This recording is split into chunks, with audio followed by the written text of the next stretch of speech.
こんにちは、制限チャンネルです。今日は商品紹介してみたいと思います。今日紹介するのは、こちらになります。ちょっと重いです。ユニフレームの焚き火テーブルになります。キャンパーさん御用達の、有名なテーブルです。これをちょっと買ってみたので、開封してみたいと思います。これ買ったきっかけっていうのは結局今ご覧の通り、私の部屋で、このテーブルガラステーブル使ってたので、この上でちょっと火器使うのは心もとないなということで、焚き火テーブル購入してみました。では早速ですが、この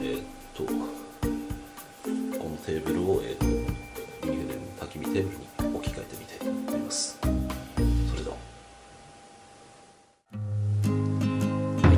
入れ替えてみました。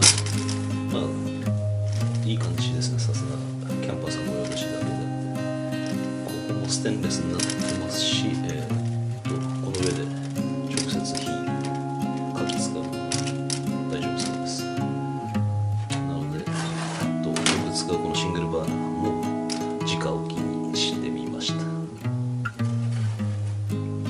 と、今回購入した時にこんな感じで、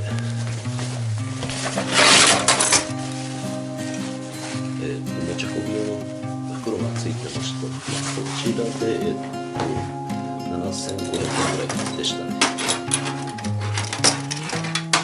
ということで、今後はこのテーブルで、いろいろやっていきたいと思います。それでは、センチャーでありがとうございました。